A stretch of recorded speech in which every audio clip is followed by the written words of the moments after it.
dili ka na kuno makontak hangtod karon. O bisan gani ako, gisuwayan kong kontak ang imong number sa wa pa kumuanhi o unattended yung kini. And I do believe nga imo kining gi-off, di ba?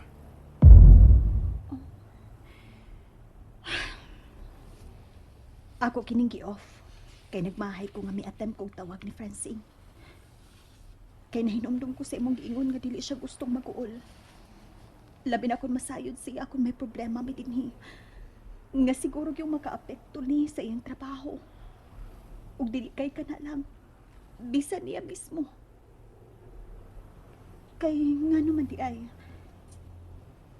Gisugo ka na ba sir niya nga magsusi na mo? Oo, Corina.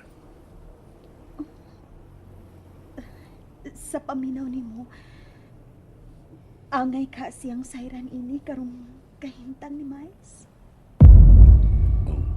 Ha? Sir Greggy? Corina.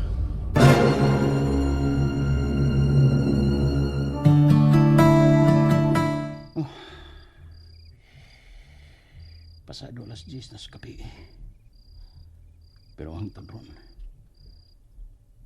huwag mo tawag si Craig. Bisan lang untag nag-message. Nga naman ka, unsa man kay problema. Oh, unsa kag tawag ka na ko siya.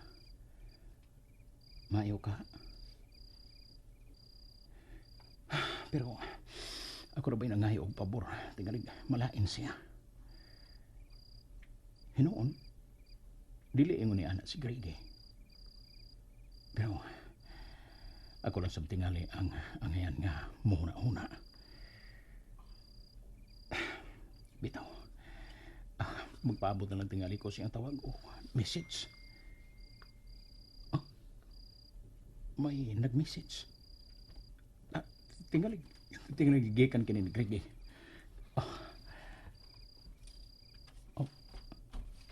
Gikan di ay ni Miss Rian. Nag-forward siya love quotes and messages. Kining ang message nagpasabot nga doon na gid siya espesyal nga pagpati nga rin ako. Miss Rian. Nag-online paghihapon siya. Iko rin niyang gisin ang akong gi-forward niya nga quotes. Wa gani siya. Even nga mo thumbs up na lang. Offline na siya. Iya ka ni gituyo. Pero dili na ko mag-message niya. Sir Franz. Ganun dili ka man mawaha sa akong nga nauna. Nasayod man unta po nga dili husto kini magbatia. O nganong ikaw man. Ngano man.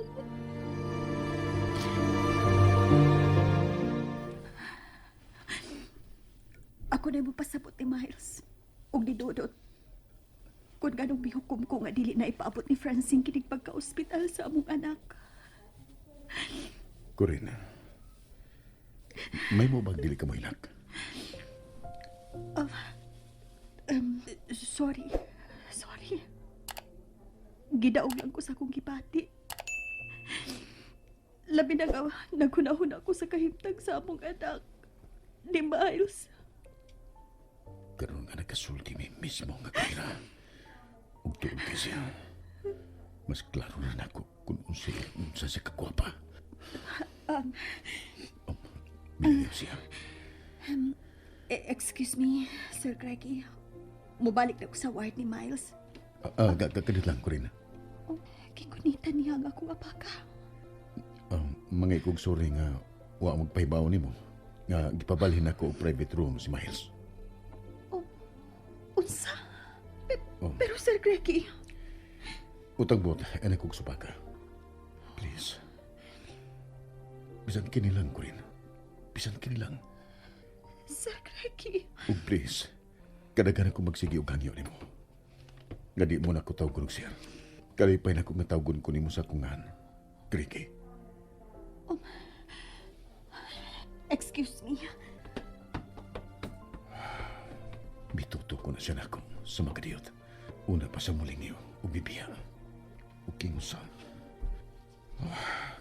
Kurina. Unsay puti pasabot siyang pagtutok na ko. Unsa man.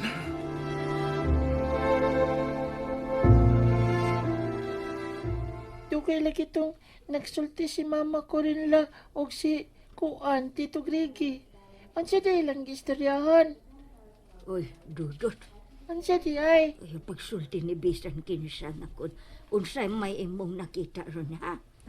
Labi nas pa nagsulti nila ni Mama ni mo Corina o Tito Grigi ni mo. Labi na yun ni Isyot.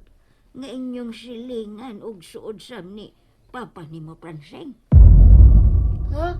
Kay, kanya mo tayo, Lola. Ayaw na pagsigig pangutan na. Basta.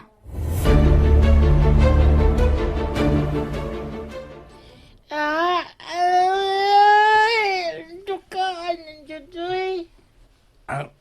Duka ng konol siya. Ya, wala mo rin ka matulog. Asa man ko matug na apyot pi. Nga lingkuranan ramaning ni Adenis gawas sa may ospital pi. Nga nung dahil kong kuranan, dili na higdaan. Nayuban ka ni, awa. Naman, Nagigda mga ini at mga lingkuranan. Naapay nagbukad ng ukarto, no?